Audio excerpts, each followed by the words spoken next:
French Boss, le podcast des entrepreneurs voyageurs. Éric Gendry.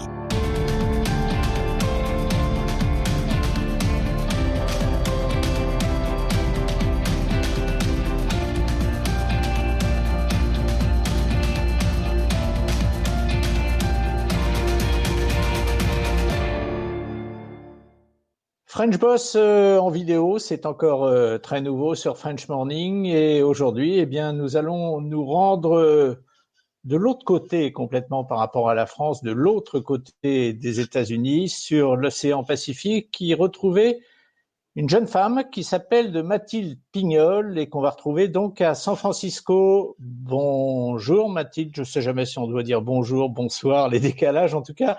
Bonjour et merci d'être avec nous. Bonjour. C'est le matin. Alors Mathilde, le principe de cette émission, il est assez simple. J'ai derrière moi une photo que je vous ai demandé de m'envoyer. Cette photo, c'est la ville de San Francisco. On va commencer cette demi-heure d'interview avec cette question. En quoi cette ville de San Francisco a-t-elle compté, a-t-elle pesé sur la carrière de Mathilde Pignol ?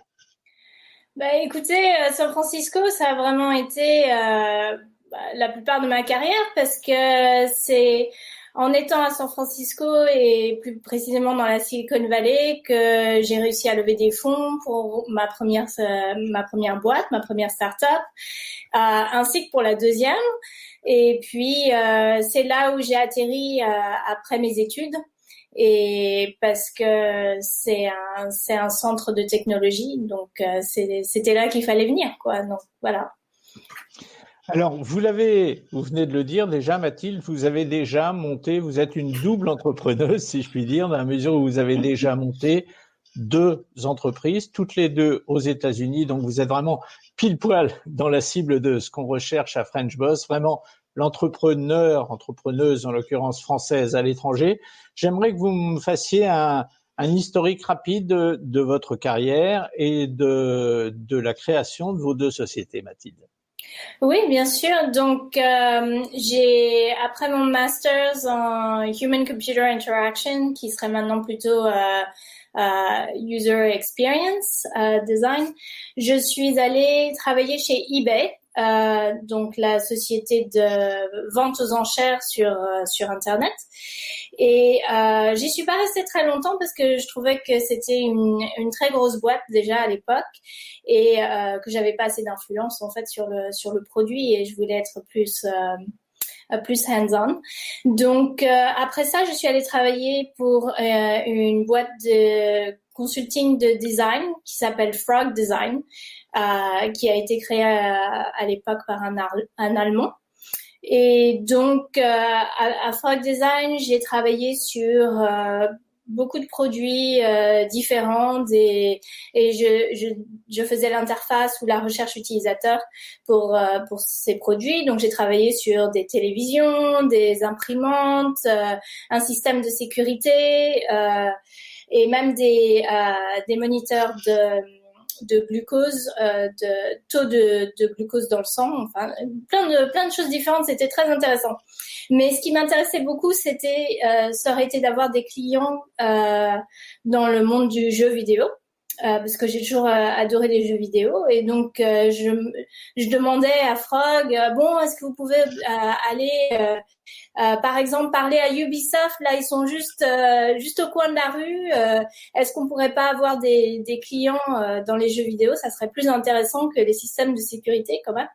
Et mais bon, à l'époque, dans les jeux vidéo, le design utilisateur, UX, c'était pas vraiment connu.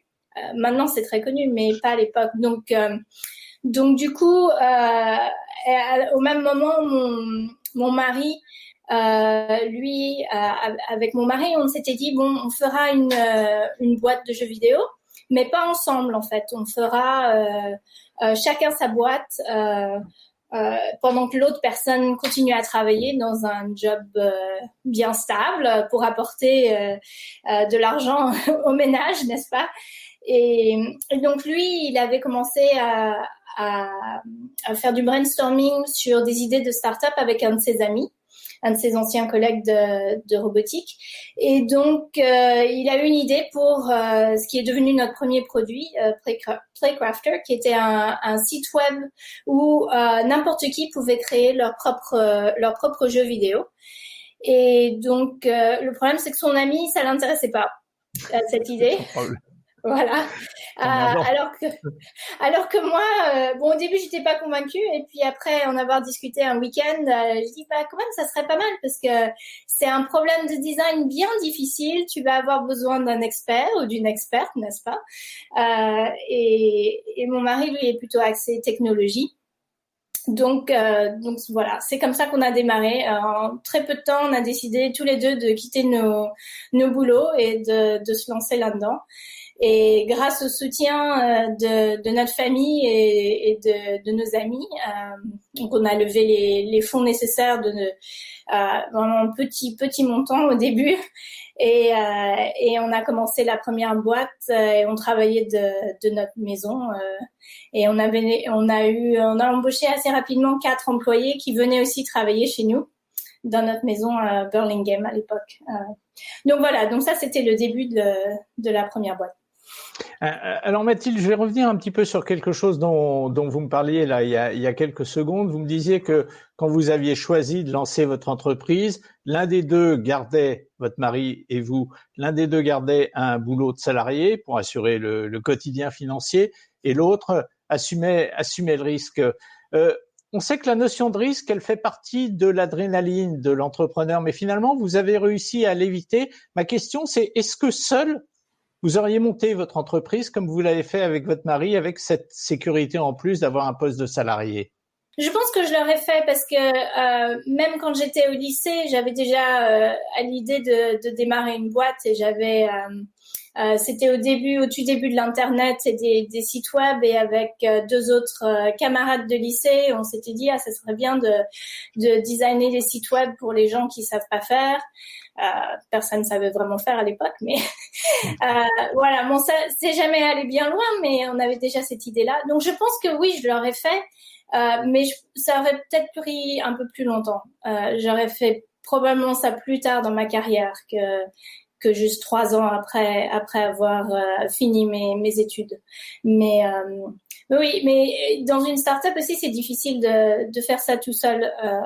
C'est bien d'avoir un cofondateur parce qu'il y a vraiment des hauts et des bas et c'est des montagnes russes. Donc c'est bien d'avoir quelqu'un à qui en parler dans tous les détails. Et quand une personne est en haut façon émotionnelle, l'autre personne peut être en bas et ça fait un peu oscillation comme ça, donc ça peut aider. Mathilde, vous avez aujourd'hui 40 ans, vous avez créé, donc vous nous l'avez dit, 2 startups. Est-ce que la création de la première startup a servi de base à la seconde, à mesure où vous avez commis des erreurs lors de la première création que justement vous n'avez pas répétées, ou du moins je vous le souhaite lors de la seconde? Est-ce que ça vous a servi, l'expérience? Absolument, absolument. Et pas seulement ce qu'on a appris avec la première startup, mais aussi le capital. Donc pour notre première startup, le capital initial est venu de nos familles principalement, quelques amis. Pour la deuxième startup, le capital est venu entièrement de la vente de la première startup, donc on a pu la fonder nous-mêmes, enfin la financer nous-mêmes. Donc ça c'est très important. Mais aussi, bien sûr, quand on a démarré notre première startup qui s'appelait ZigZagPlay en 2007. Et il y avait très très peu d'informations sur comment est-ce qu'on démarre une compagnie, quelles sont les formes de financement, etc. C'était au tout début de cette information. Et maintenant, il y a plein de choses sur Internet. Il y a plein de podcasts, d'émissions, enfin, vraiment beaucoup d'informations. Donc, c'est plus facile d'éviter les erreurs de base, disons-nous. Par rapport à l'idée que vous faisiez de la création d'une société, qu'est-ce qui vous a, lors de la première création que vous avez faite, qu'est-ce qui vous a surpris, qu'est-ce qui vous a conforté dans l'idée que vous aviez? Ce qui nous a surpris le plus, c'était, en fait, on était on avait des bonnes bases et des bonnes connaissances au niveau business, niveau technique et design, mais au niveau business, on n'était pas trop sûr. Donc en fait, ce qui s'est passé, c'est que notre premier produit qu'on a lancé, on a travaillé dessus 2 ans et demi. Et on l'a lancé, on a eu des utilisateurs, on a eu plus de 100 000 jeux qui ont été créés avec la plateforme. Mais on n'a jamais réussi à faire beaucoup d'argent, en fait, parce qu'on n'avait pas vraiment de business model, on n'avait pas vraiment d'idées, enfin, on avait des idées de comment faire, mais il y avait vraiment trop d'écart entre le montant d'argent qu'on a réussi à gagner avec le produit et le montant d'argent dont on aurait eu besoin pour que la boîte soit rentable. Donc on a pivoté, n'est-ce pas? Et on a changé de direction et on a commencé à faire des jeux sur Facebook à l'époque. C'est ça qui a le mieux marché. Après notre 4e jeu sur Facebook a très bien marché, qui s'appelait Baking Life.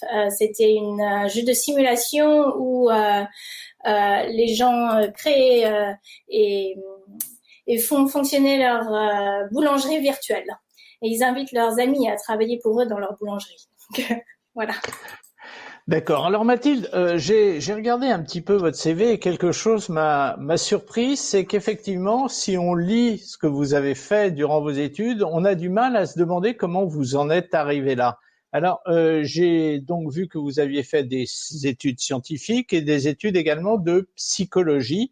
Mais est-ce que, à ce moment-là, compte tenu de ce que vous faites aujourd'hui, est-ce que c'est cette idée de marier le dessin et la technologie, est-ce que la jeune Mathilde, la petite Mathilde l'avait déjà dans la tête à ce moment-là? En fait, moi, ce que je voulais faire, c'était de l'informatique. Et donc, ça, j'étais très inspirée par mes parents.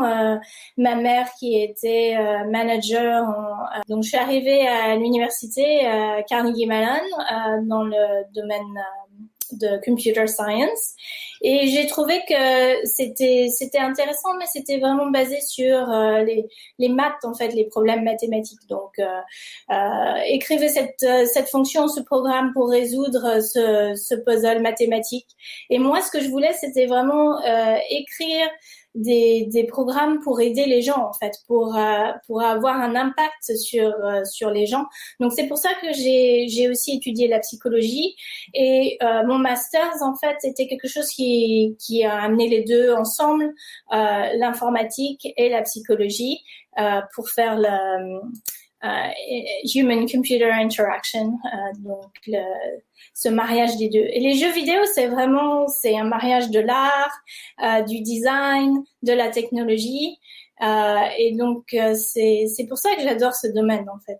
C'est vraiment, ça ramène tout ce que j'aime dans un petit paquet, et c'est vraiment génial de voir quand les gens jouent à votre jeu, et de voir leur sourire et de voir que ça les rend heureux, quoi. Donc moi, c'est ça que j'adore.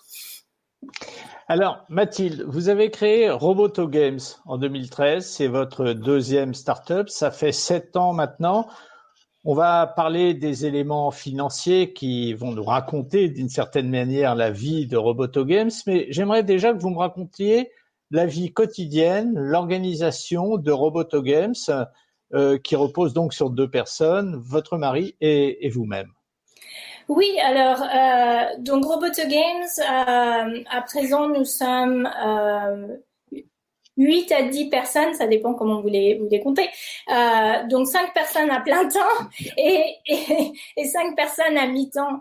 C'est pour ça, plus des contracteurs dans le monde entier, du côté dessin et art. Et donc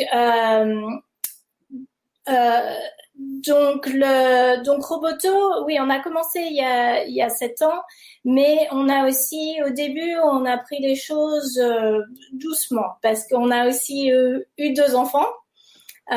Donc c'est sûr qu'au début, on n'a pas travaillé à plein temps sur la boîte, mais bon, c'était pas gênant parce que c'était financé par nous. Donc, on ne répondait que à nous, donc pas de problème. Et donc, il n'y a que l'année dernière, en fait, qu'on a levé des fonds pour Roboto Games. De venture capitalists, donc VCs.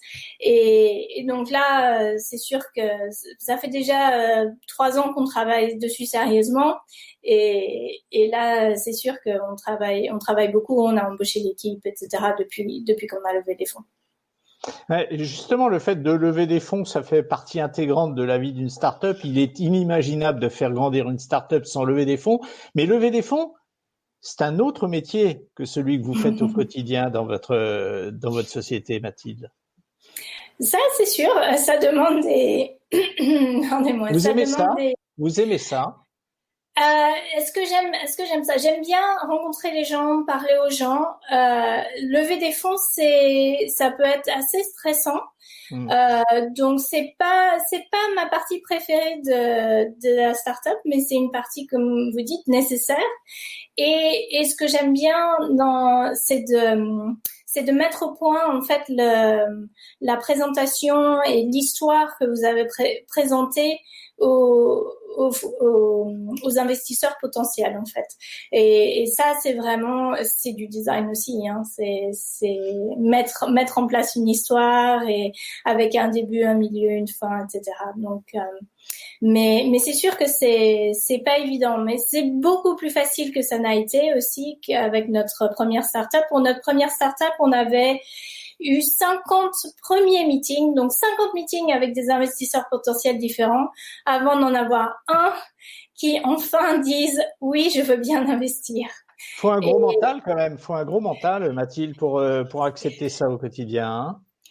C'est pas évident, je dois dire que, mais bon, ça fait partie des tribulations de démarrer une start-up, mais c'est beaucoup plus facile maintenant parce qu'il y a beaucoup plus de connaissances, beaucoup plus d'investisseurs potentiels. Par exemple, dans les jeux vidéo, il y en avait aucun qui se spécialisait vraiment que dans les jeux vidéo, alors que maintenant il y en a une dizaine ou une quinzaine dans le monde qui se spécialisent là-dedans. Donc ça aide beaucoup, hein. Bien sûr. Alors, il est évident que, donc on le disait, le nerf de la guerre, c'est l'argent dans des sociétés comme celle-là. Cet argent, eh bien, il faut aller le chercher. J'aimerais que vous nous citiez quelques chiffres des différentes levées de fonds. Vous savez que les French Boss s'écoutent les uns les autres, hein, quand on les rencontre sur French Morning, et ils sont toujours très attentifs aux chiffres qu'on peut donner parce que eux-mêmes sont concernés ou seront concernés dans l'avenir. Donc, est-ce que vous pourriez me donner les chiffres de vos différentes levées de fonds, Mathilde? Oui, donc pour Zipzaplay, en tout, on a levé un peu moins de $1 million.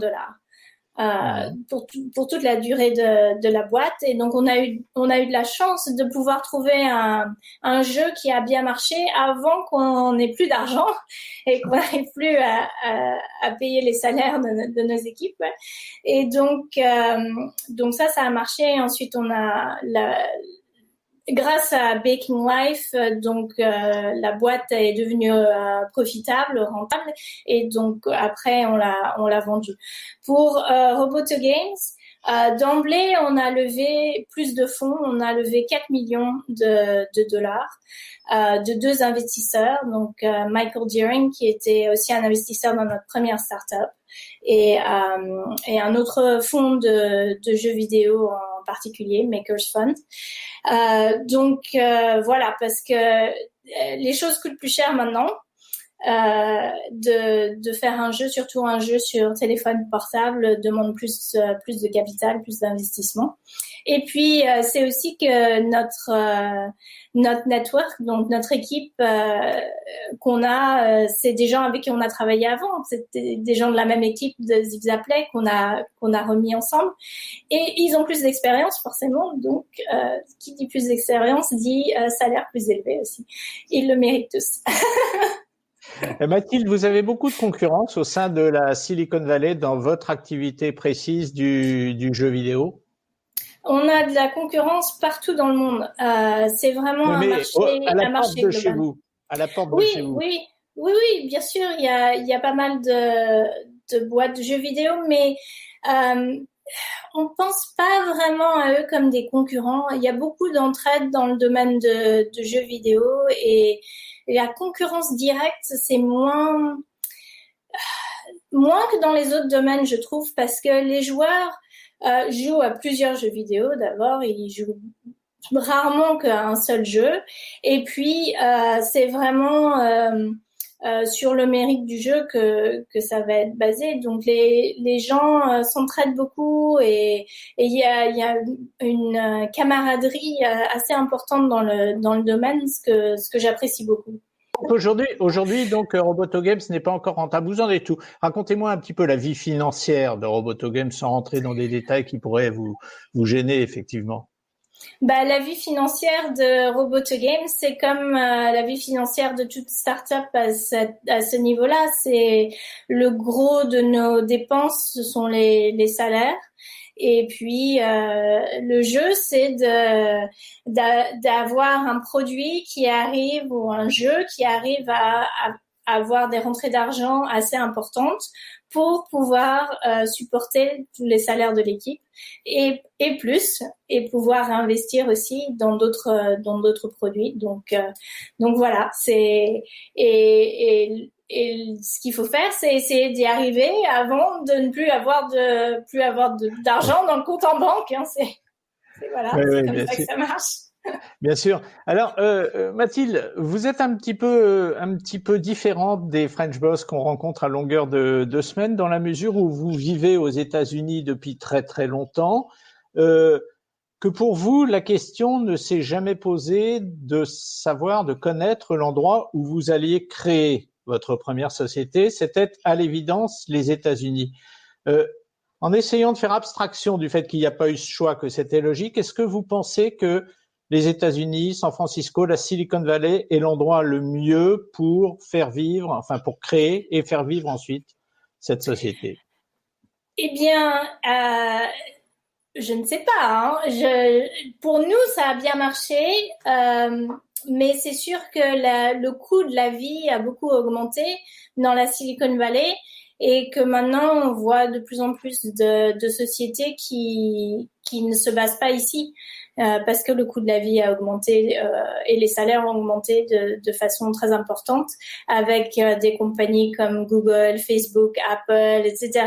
qui font compétition surtout pour les ingénieurs. Donc ça c'est un problématique.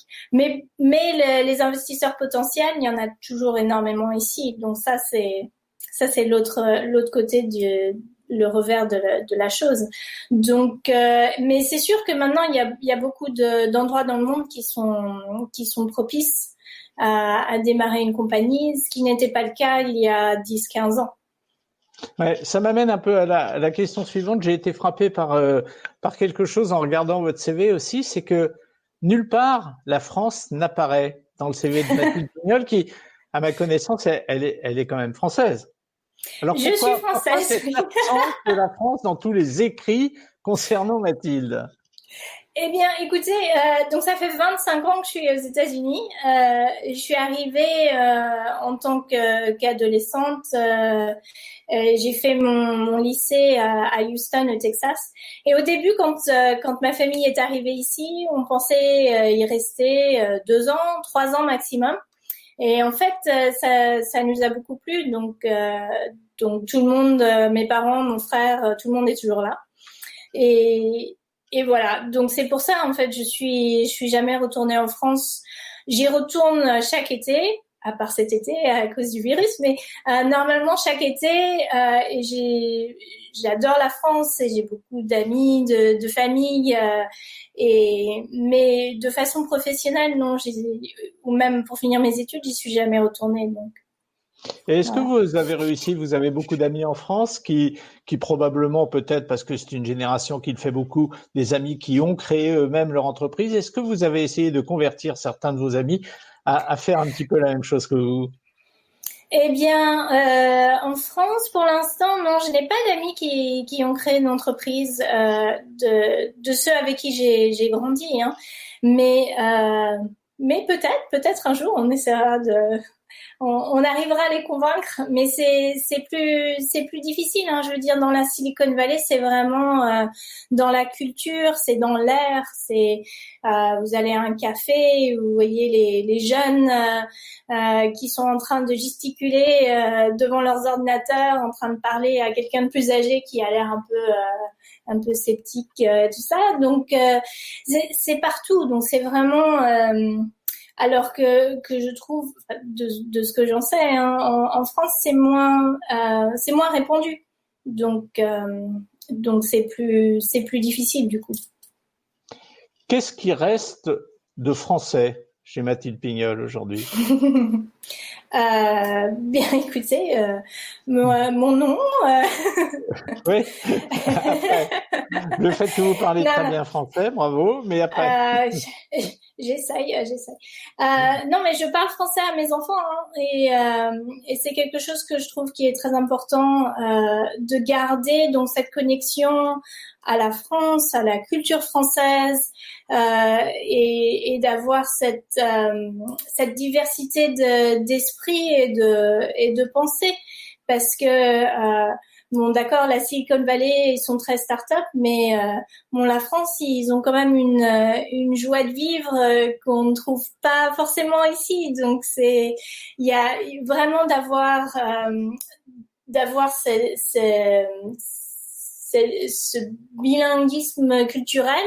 Je trouve que c'est très important. Donc c'est quelque chose que je veux passer à mes enfants. Vous vivez au cœur d'une région dans laquelle il y a tous les plus grosses start-up, ex-start-up du monde, hein, tout ce qu'on appelle les GAFA en France.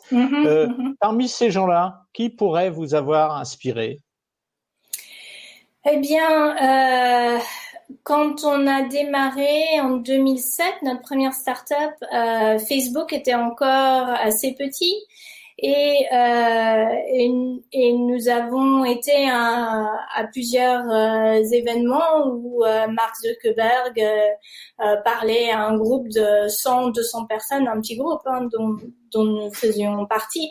Donc c'est sûr que de voir ces gens et de les voir en tant que humain en fait est plus approchable que juste sur le grand écran. Je pense que ça a une influence, mais aussi le fait que un de mes camarades de lycée avec qui je parlais de démarrer une boîte au lycée, lui il a aussi fait ses propres boîtes et il en est à sa 3e, je crois.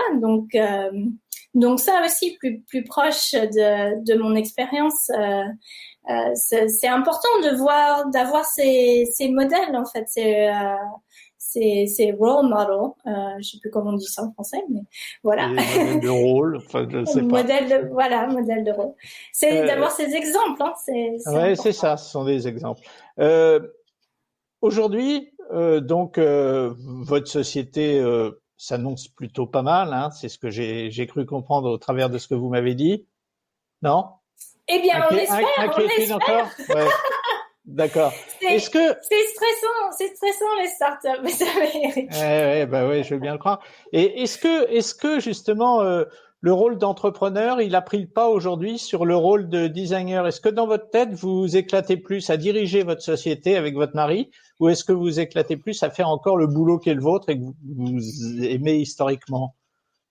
Ah ben c'est toujours c'est difficile de faire la part des choses parce qu'il faut vraiment il faut faire les deux en fait, et il faut être bon aux deux aspects du boulot. Donc c'est vraiment, et oui, c'est être funambule, hein, et marcher sur un fil et essayer de garder bien droit et de pas en faire trop d'un côté ou trop de l'autre. Sinon après, si c'est trop design, on n'est pas assez focalisé sur le business et on n'arrive pas à gagner de l'argent. Si on est trop focalisé sur le business, on n'arrive pas à faire des produits qui vont résonner avec les gens, que les gens vont apprécier et vouloir acheter. Donc c'est vraiment garder cet équilibre qui est important. Est-ce que vous avez une lacune dans votre quotidien professionnel, ou est-ce que vous êtes complète? Est-ce que vous êtes le portrait robot de la personne que vous venez de raconter, que vous venez de dépeindre? Non, j'ai des défauts, je vous rassure. Je parle pas dans la vie de tous les jours, je parle dans le boulot. Hein, dans le boulot. Dans le boulot, oui, bah justement de faire cet équilibre et de faire d'essayer de faire de zoom out en fait, de pas être trop focalisé sur le moment, mais de bien sortir du quotidien et pouvoir avoir une vue d'ensemble de comment va la compagnie, est-ce qu'on est en train de faire les bonnes, est-ce qu'on a les bonnes priorités au niveau de la compagnie, etc. Et donc ça c'est quelque chose qu'il faut que je me rappelle de faire, mais heureusement avec mon mari on est bien complémentaires, donc ça aide. Il a tendance à faire ça plus et moi parfois être plus dans les détails, donc ça aide. On fait une bonne équipe. Voilà, donc prendre du recul, eh bien c'est le devoir que s'assigne Mathilde Pignol au quotidien pour continuer de gérer sa société et de la faire grandir. Je vous rappelle que si French Boss est aujourd'hui une émission vidéo, eh bien vous pouvez toujours écouter le podcast audio, soit sur le site de French Morning, frenchmorning.com, soit en allant sur iTunes. Mathilde, merci d'avoir été avec nous, ça a été un plaisir.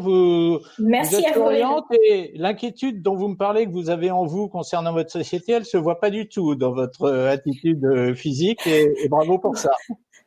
Merci beaucoup. Merci à vous. C'était un plaisir. Et merci d'avoir été notre French Boss et à bientôt. Bon courage et bonne continuation, Mathilde.